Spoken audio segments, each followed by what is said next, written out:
ngày mình phải bật lại băng phôn ngày phải bật lấy băng phôn những bánh thằng mà xa tiết đây nè đà keng tăngពីថ្ងៃ20កៀងពីថ្ងៃ20ណាបាញ់គីមីបងប្អូនយើងនៅខាងកាចេះនេះពេលប្រសពបងប្អូនណាបាទបាញ់គីមីខ្ញុំទៅមើលកាលថ្ងៃទី20ហ្នឹងឥឡូវម្ដងថ្ងៃនេះបាញ់ថ្ងៃទី21 22ណាដល់បាន6ថ្ងៃ5 6ថ្ងៃឥឡូវហ្នឹងជ្រូកក្តឹបមកហើយបាទក្តឹបចាប់ដើមជ្រុះមកបដាណាចង់និយាយថាទៅលាក់ក្តឹបមកប្រកាត់ណាបាទអញ្ចឹងវាកៀងផ្កា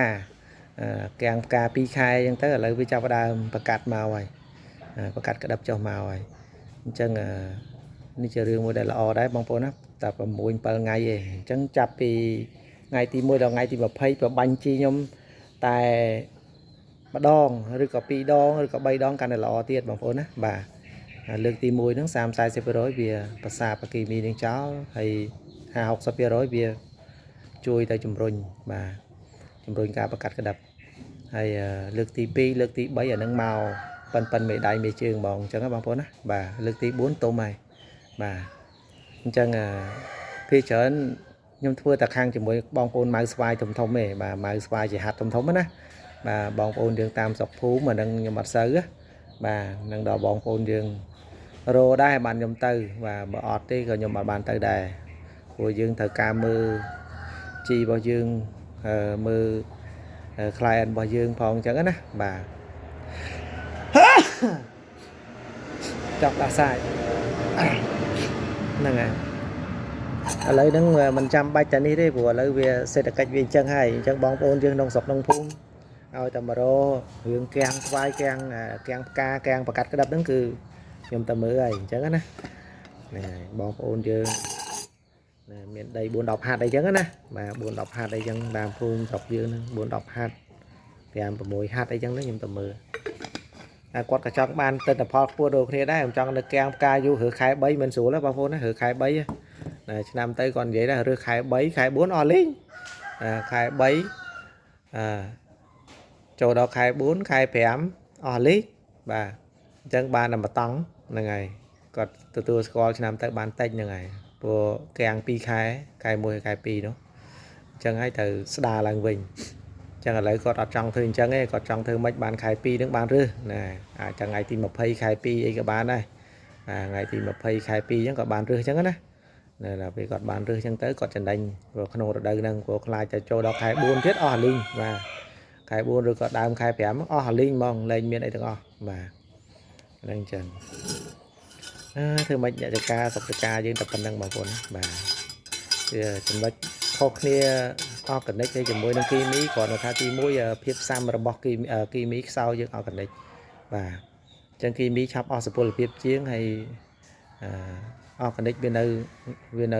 រយៈពេលវែងហើយវាប្រសិទ្ធភាពវាធន់នឹងអាកាសធាតុ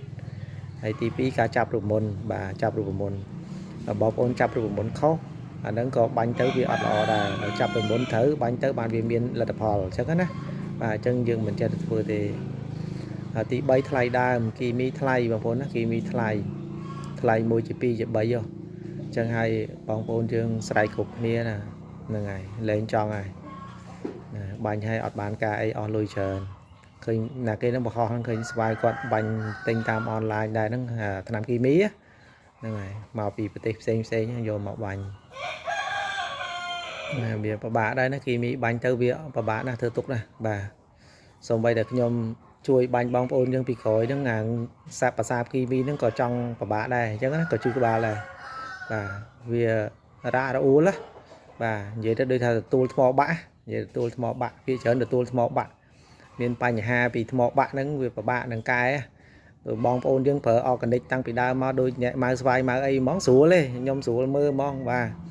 ដល់ពេលរ៉ាក់រអួលអញ្ចឹងវាពិបាកយើងហ្នឹងហើយសាក់ធ្លាក់hơiអស់លីងម្នាក់សាក់អស់លុយលីងហើយបាទនៅបាញ់គីមីអញ្ចឹងឆ្នាំក្រោយទៅបងប្អូនកុំធ្វើអញ្ចឹងពិបាកហ្នឹងហើយយកមកកែស្វាយតែកែពិបាកណាមិនស្រួលទេបាទកែពីការខូចគីមីហ្នឹងតម្រាំកែហើយហ្នឹងវាចង់អស់រដូវវាបាត់ហើយអញ្ចឹងណាឆ្នាំទៅណា ហើយឆ្នាំទៅបាញ់តែម្ដងបងប្អូនបាញ់ម្ដងខ្លះកែកាំង3ខែបាញ់តែម្ដងចាញ់ហើយឆ្នាំតាមពីថ្ងៃទី1ដល់ថ្ងៃទី20វាប្រកាត់ក្តាប់ហើយបាទអញ្ចឹងណាបើអត់លុយទេបាញ់តែម្ដងទៅបើមានលុយបាញ់2ដងទៅបើមានលុយរៀងក្រែលបាញ់3ដងទៅឆាប់លឿនឆាប់បានណាបានផលបាទរឿងមួយអញ្ចឹងហើយបើសិនតែបាញ់គីមីអាហ្នឹងវាមានបញ្ហាច្រើនវាបានផលហើយប៉ុន្តែគ្រាន់តែថ្លៃដើមក៏វាខ្ពស់ដែរឧទាហរណ៍ថា 100% ហ្នឹងចាយថ្លៃដើម 80% បាត់ហើយអញ្ចឹងណាបាទហើយបើបាញ់អอร์ហ្គានិកចាយតែ 20-30% ហ្នឹងបាទអស់ហើយអស់ល្វើទៅ 20-30% អอร์ហ្គានិកបាទតម្លៃដូចខ្ញុំប្រាប់អញ្ចឹងហើយប្រសិទ្ធភាពវាខ្ពស់ជាងបាទគីមីបាញ់6ដងហើយមិនទាន់ឃើញល្បើកទៅណាទេណាបាទបើខ្ញុំបាញ់តែ3ដងហើយបានផលមកហើយ3ដង4ដងហ្នឹងហើយតម្លៃទៀបជាង compare គ្នាខុសត្រូវគ្នាឆ្ងាយណាបងប្អូនយើង compare រួចហើយបាទទិន្នផលក៏ខុសគ្នាដែរម្ដងថ្ងៃហ្នឹងទៅលើការផ្លែក៏ខុសគ្នាដែរបងប្អូនខ្ញុំជ្រុះមុនអស់ហើយទុំជ្រុះហើយអញ្ចឹងណាបាទផ្លែធំប៉ុនមេជើងឲ្យធ្ងន់គ្រាប់ធ្ងន់បាទអอร์ហ្គានិកណាបាទហើយគីមីអត់ទាន់ឃើញអីណានៅមួយឡើយទេអត់ទាន់ជ្រុះឡើយទេខ្លះណាបាទអ្នកដែលជ្រុះហ្នឹងប្រឹងខ្លាំងណាស់ណាប្រឹងខ្លាំងណាស់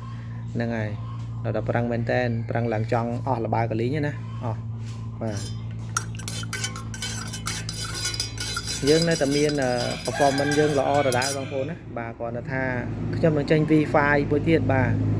អញ្ចឹង V4 យើងទៅមកវគ្គនឹងហើយយើងចេញ V5 មួយទៀតបាទ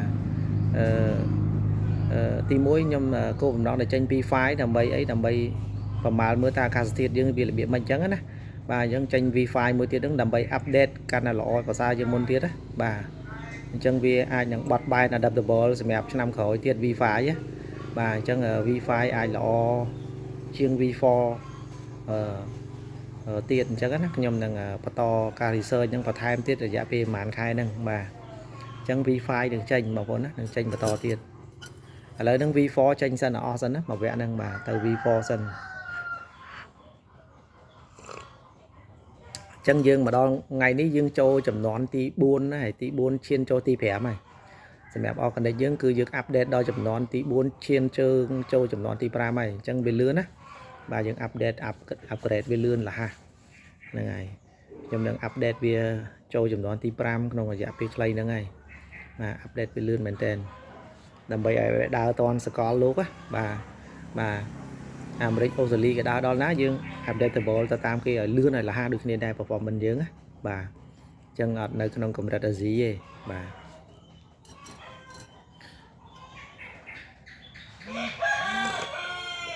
មានប៉ុណ្ណឹងបងប្អូនណាសូមជួយ share វីដេអូផងបាទយើងមានប៉ុណ្ណឹងបងប្អូនអរគុណតើមើលស្វ័យបងប្អូន